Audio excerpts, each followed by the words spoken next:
नमस्कार। आज आप सुन रहे हैं मुंशी प्रेमचंद की कहानी बड़े घर की बेटी। तो आइए सुनते हैं। बेणी माधव सिंह गौरीपुर गांव के जमींदार और नंबरदार थे। उनके पितामह किसी समय बड़े धन धान्य संपन्न थे।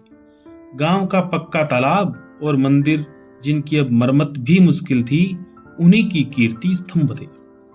कहते हैं इस दरवाजे पर हाथी झूमता था। अब उसकी जगह एक बूढ़ी भैंस थी, जिसके शरीर में अस्थि पंजर के सिवा और कुछ शेष न रहा था।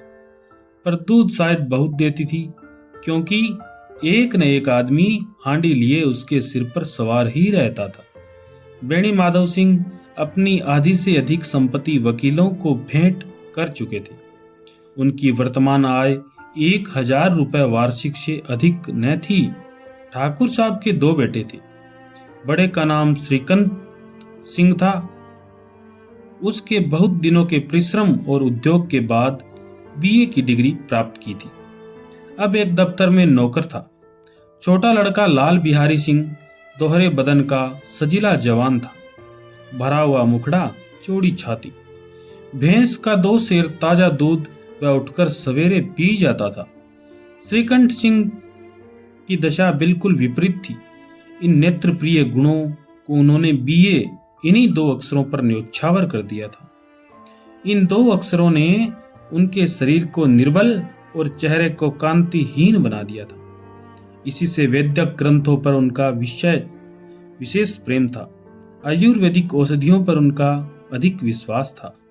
शाम सवेरे से उनके कमरे में प्राय खरल की सुरीली कर्ण मधुर ध्वनि सुनाई दिया करती थी। लाहौर और कलकत्ते के वैद्यों से बड़ी लिखा पड़ी रहती थी। श्रीकांत इस अंग्रेजी डिग्री के अधिपति होने पर भी अंग्रेजी सामाजिक प्रथाओं के विशेष प्रेमी न थे, बल्कि वह बहुधा बड़े जोर से उसकी निंदा और तिरस्कार किया करते थे। इसी से गांव में उनका बड़ा सम्मान था। दशहरे के दिनों में वह बड़े उत्साह से रामलीला में सम्मिलित होते और स्वयं किसी न किसी पात्र का पार्ट लेते थे। गौरीपुर में रामलीला का वही जन्मदाता थे। प्राचीन हिंदू सभ्यता का गुणगान उनकी धार्मिकता का प्रधान अंग था। सम्मिलित कुटुंब के तो वह एकमात्र उपासक थे।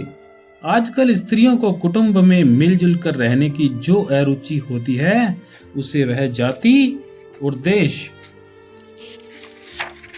दोनों के लिए हानिकारक समझते थे।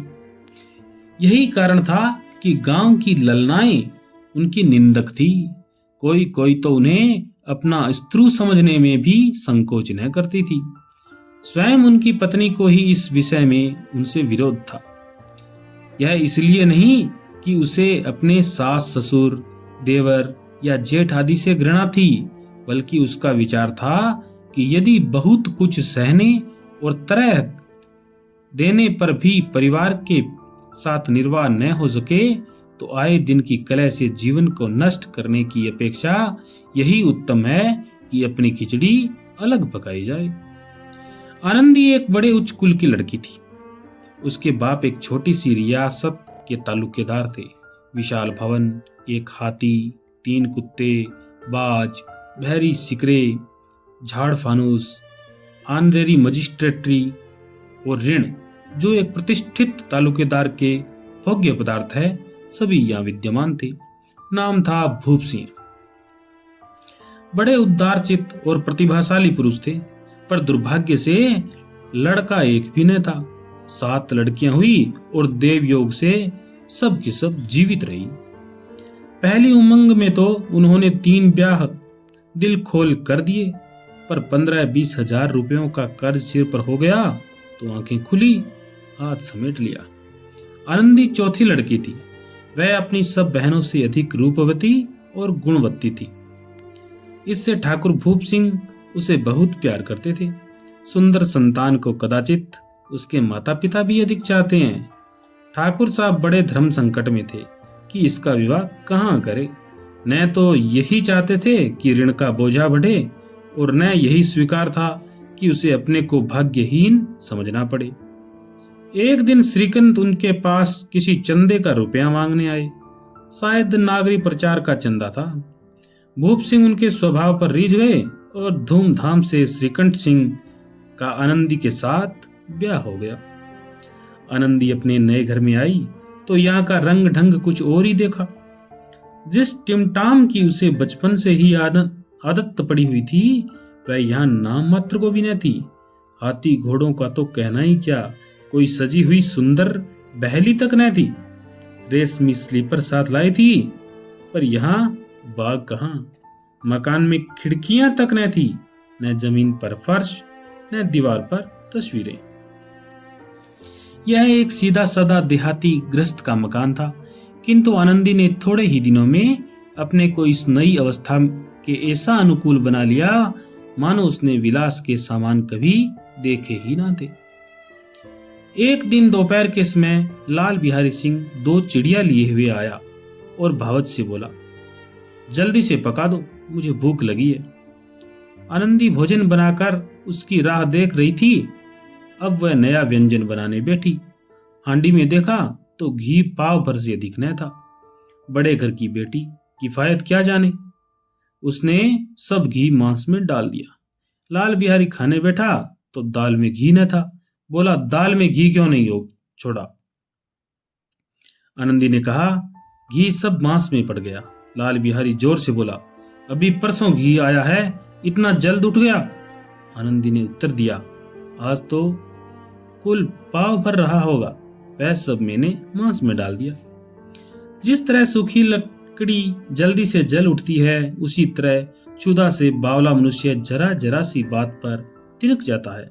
लाल बिहारी को भावज की यह ढिठाई बहुत बुरी मालूम हुई। तिनक कर बोला, मैके में तो चाहे घी की नदी बहती हो। स्त्री गालियां सह लेती है, मार भी सह लेती है, पर मैके की निंदा उनसे नहीं सही जाती। आनंदी मुंह फेर के बोली, हाथी मरा भी तो 9 लाख का, वहां इतना घी नित्य नाई कहार खा जाते हैं। लाल बिहारी जल गया, थाली उठाकर पटक दी और बोला, जी चाहता है जीप पकड़कर खींच लूं। आनंदी को भी क्रोध आ गया, मुंह लाल हो गया।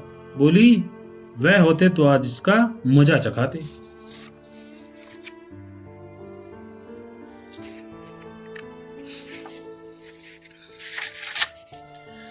अब ऐपड उज्जड़ ठाकुर से न रहा गया। उसकी स्त्री एक साधारण जमींदार की बेटी थी। जब जी चाहता उस पर हाथ साफ कर लिया करता था। खड़ाऊ उठाकर आनंदी की ओर जोर से फेंकी और बोला, जिसके गुमान पर भूली हुई हो उसे भी देखूंगा और तुम्हें भी। आनंदी ने हाथ से खड़ाऊ रोकी, सिर बच गया, पर उंगली में बड़ी चोट आई।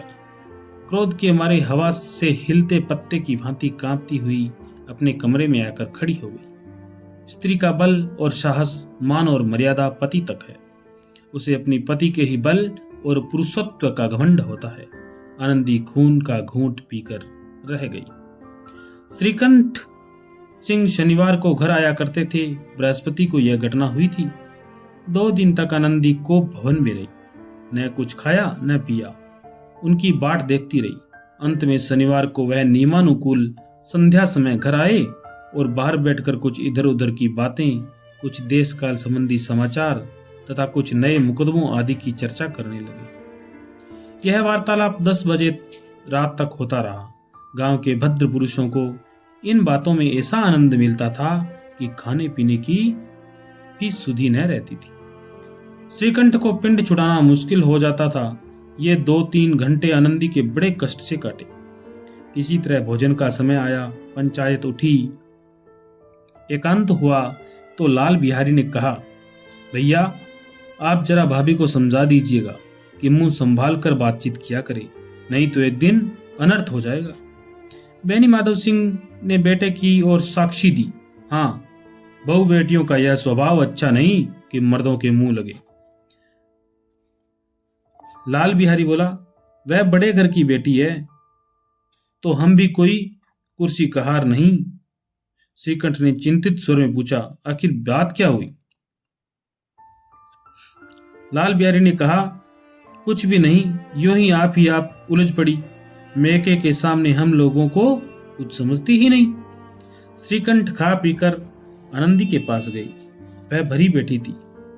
यह हजरत भी कुछ तीखे थे। आनंदी ने पूछा, चित्त तो प्रसन्न है? श्रीकंठ बोले, बहुत प्रसन्न है, पर तुमने आजकल घर में क्या उपद्रव मचा रखा है? आनंदी की त्योरियों पर बल पड़ गई। झुंझलाहट के मारे बदन में ज्वाला सी दहक उठी। बोली, जिसने तुमसे यह आग लगाई है उसे पाऊं मुंह झुलस दूं। श्रीकंठ, इतनी गर्म क्यों होती हो? बात तो कहो। आनंदी बोली, क्या कहूं, यह मेरे भाग्य का फेर है। नहीं तो गंवार छोकरा जिसको चपरासगिरी करने का भी शऊर नहीं, मुझे खड़ाऊ से मारकर यो न करता। श्रीकंठ बोला, सब हाल साफ साफ कहो तो मालूम हो, मुझे तो कुछ पता नहीं। आनंदी बोली, परसों तुम्हारे लाडले भाई ने मुझसे मांस पकाने को कहा। घी हांडी में पाव भर से अधिक न था। वह सब मैंने मांस में डाल दिया। जब खाने बैठा तो कहने लगा, दाल में घी क्यों नहीं? बस इसी पर मेरे मेके को बुरा भला कहने लगा। मुझसे न रहा गया। मैंने कहा कि वहां इतना घी तो नाई कहार खा जाते हैं और किसी को जान भी नहीं पड़ता। बस इतनी सी बात पर इस अन्यायी ने मुझ पर खड़ाऊ फेंक मारी। यदि हाथ से न रोक लूं तो सिर फट जाता। उसी से पूछो, मैंने जो कुछ कहा है वह सच है या झूठ? श्रीकांत की आंखें लाल हो गई। बोले, यहां तक हो गया इस छोकरे का यह एहसास? आनंदी स्त्रियों के स्वभाव अनुसार रोने लगी, क्योंकि आंसू उनकी पलकों पर रहते हैं। श्रीकंठ बड़े धैर्यवान और शांत पुरुष थे। उन्हें कदाचित ही कभी क्रोध आता था। स्त्रियों के आंसू पुरुष की क्रोधाग्नि भड़काने में तेल का काम देते हैं। रात भर करवटें बदलती रही। उद्विग्नता के कारण पलक तक नहीं झपकी। प्रातःकाल अपने बाप के पास जाकर बोले, दादा, अब इस घर में मेरा निवास न होगा।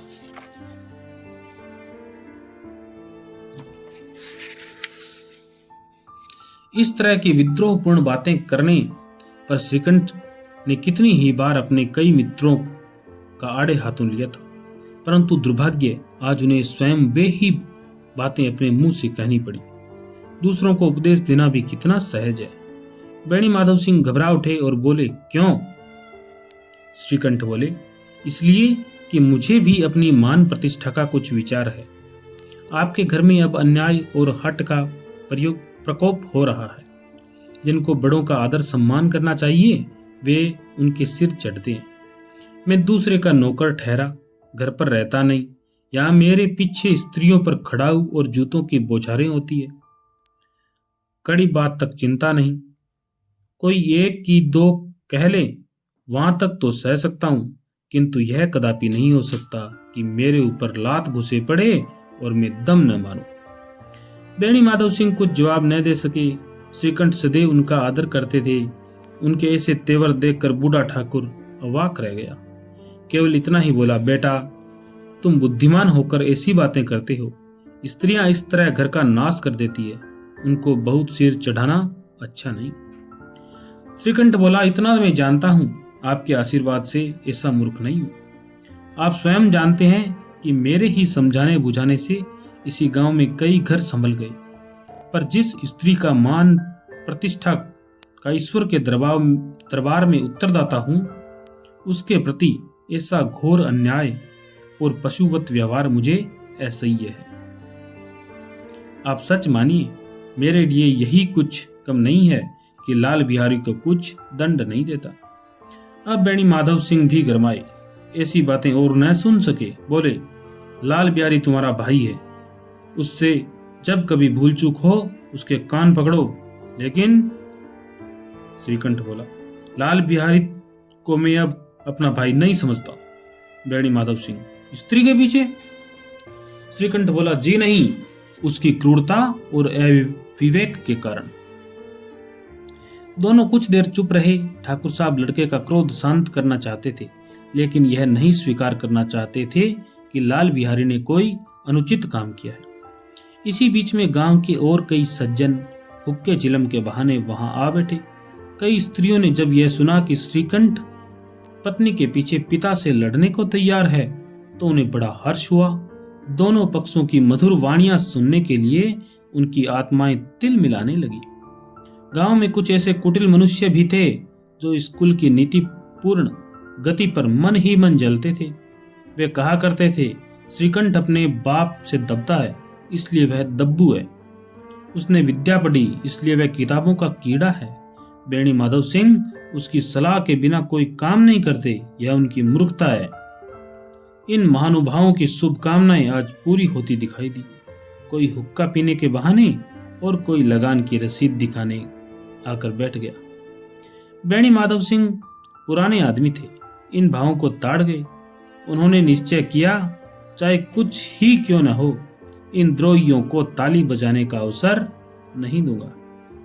तुरंत कोमल शब्दों में बोले, बेटा मैं तुमसे बाहर नहीं हूं, तुम्हारा जो जी चाहे करो, अब तो लड़के से अपराध हो गया। इलाहाबाद का अनुभव रहित चलाया हुआ ग्रेजुएट इस बात को न समझ सका। उसे डिबेटिंग क्लब में अपनी बात पर अड़ने की आदत थी, इन हथकंडों की उसे क्या खबर। बाप ने जिस मतलब से बात पलटी थी वह उसकी समझ में न आया। बोला, लाल बिहारी के साथ अब इस घर में नहीं रह सकता। बेणी माधव बोला, बेटा बुद्धिमान लोग मूर्खों की बात पर ध्यान नहीं देते, वह बेसमझ लड़का है, उससे जो कुछ हुई उसे तुम बड़े होकर क्षमा करो। श्रीकंठ बोला, उसकी इस दुष्टता को मैं कदापि नहीं सह सकता, या तो वही घर में रहेगा या मैं ही। आपको यदि वह अधिक प्यारा है तो मुझे विदा कीजिए, मैं अपना भार आप संभाल लूंगा। यदि मुझे रखना चाहते हैं तो उससे कहिए जहां चाहे चला जाए, बस यह मेरा अंतिम निश्चय है।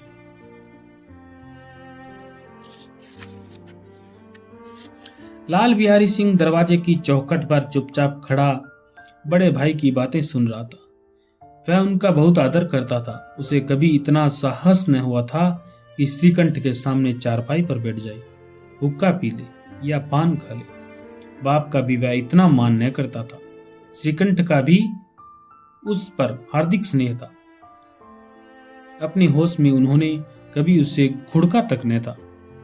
जब वह इलाहाबाद से आते तो उनके लिए कोई न कोई वस्तु अवश्य लाते। मुकद्दर की जोड़ी उन्होंने ही बनवा दी थी। पिछले 7 साल जब उसने अपने से ड्योढ़े जवान को नागपंचमी के दिन दंगल में पछाड़ दिया तो उन्होंने पुलकित होकर अखाड़े में ही जाकर उससे गले से लगा लिया था। 5 रुपए के पैसे लुटाए थे। ऐसे भाई के मुंह से आज ऐसी हृदय विदारक बात सुनकर लाल बिहारी को बड़ी ग्लानि हुई। वह फूट फूट कर रोने लगा।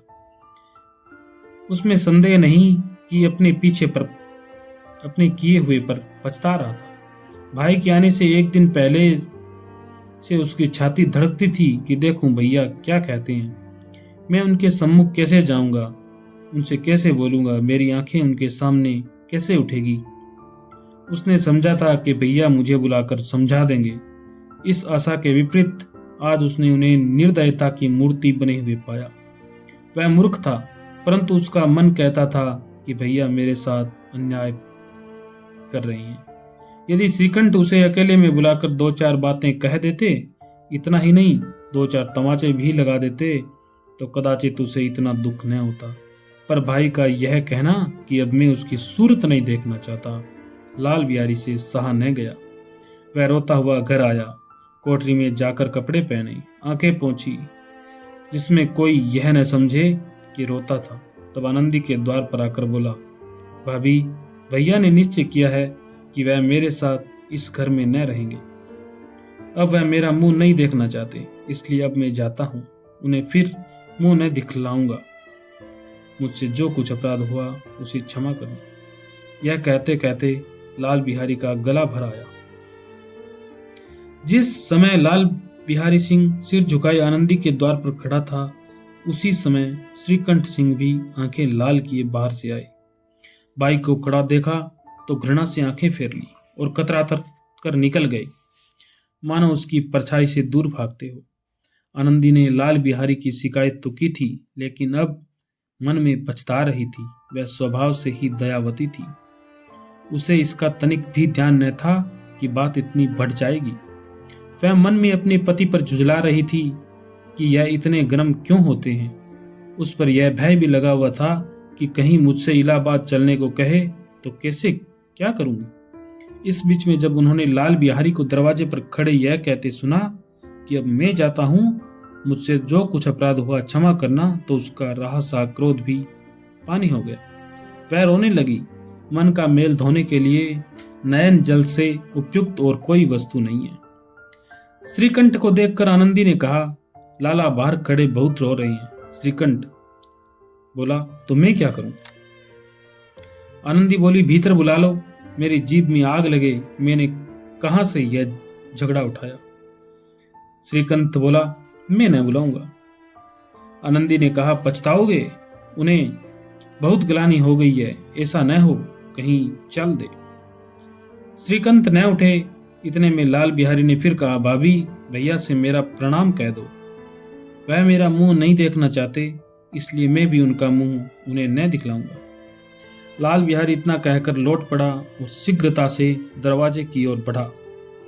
अंत में आनंदी कमरे से निकली और उसका हाथ पकड़ लिया।